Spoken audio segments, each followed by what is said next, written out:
La maison est dévastée, dépouillée de toutes ses richesses. Ce pourrait être l'œuvre du couple chrétien lui-même, mais le désordre laisse à penser que les persécuteurs y sont entrés avec violence et colère et qu'ils ont tout fouillé. Cécile se trouve dans une vaste pièce à moitié vide et prie avec ferveur. Elle pleure, mais sans montrer de désespoir. Ce sont des larmes qui proviennent d'une souffrance chrétienne unie à un réconfort spirituel. Des personnes entrent. « La paix soit avec toi, Cécile », dit un homme sur la cinquantaine plein de dignité. « La paix à toi, mon frère, mon époux. » Son corps repose en paix, et son âme jubile en Dieu.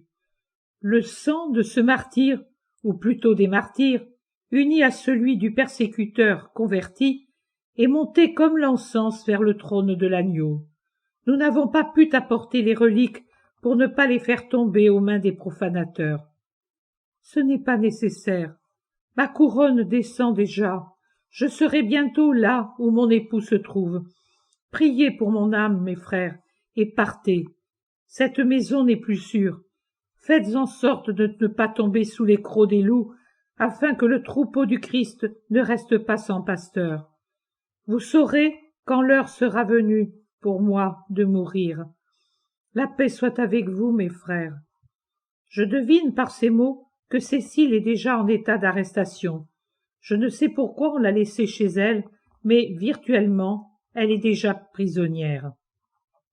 La Vierge prie, entourée d'une lumière extrêmement vive, et tandis que des larmes coulent de ses yeux, un sourire céleste lui ouvre les lèvres. Cela fait un magnifique contraste dans lequel se lie la souffrance humaine unie à la joie surnaturelle. La scène du martyre m'est épargnée. Je retrouve Cécile dans une sorte de tour. J'emploie ce terme parce que la pièce est ronde comme une tour. Cette salle n'est pas grande, plutôt basse. C'est du moins ce que me laisse penser le nuage de vapeur qui l'emplit et forme, en haut surtout, un nuage qui empêche de bien voir. Là encore, elle est seule. Elle est déjà abattue, mais n'a pas encore pris la pose éternisée par la statue de Maderno, à ce qu'il me semble. On peut admirer cette célèbre statue dans l'église Sainte-Cécile de Trastevere à Rome.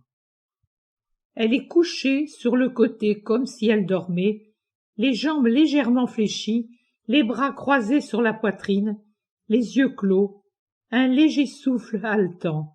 Ses lèvres cyanotiques remuent légèrement. Elle prie sûrement. Sa tête repose sur la masse de ses cheveux à moitié défaits comme sur un coussin de soie. On ne voit pas de sang. Il a coulé à travers les trous du sol qui est entièrement perforé comme un crible. C'est seulement du côté de la tête que le marbre blanc montre des cercles rosâtres à chaque trou comme si on les avait teints chacun à l'intérieur avec du minium. Cécile ne gémit pas, ne pleure pas. Elle prie. J'ai l'impression qu'elle est tombée dans cette position quand elle a été blessée et qu'elle est peut-être restée ainsi à cause de son impossibilité à lever la tête, en particulier le cou, dont les nerfs sont sectionnés. La vie résiste cependant. Lorsqu'elle sent qu'elle va fuir, elle fait un effort surhumain pour bouger et se mettre à genoux.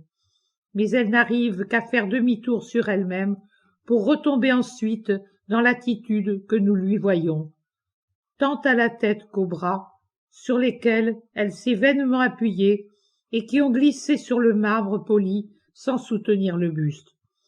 Là où se trouvait sa tête, une tache de sang frais apparaît et ses cheveux, de ce côté de la blessure, sont baignés de sang au point de ressembler à un écheveau de fil pourpre.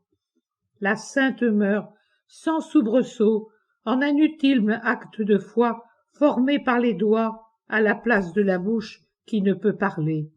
Je ne vois pas l'expression de son visage car il est tourné vers le sol, mais elle est certainement morte, un sourire sur les lèvres.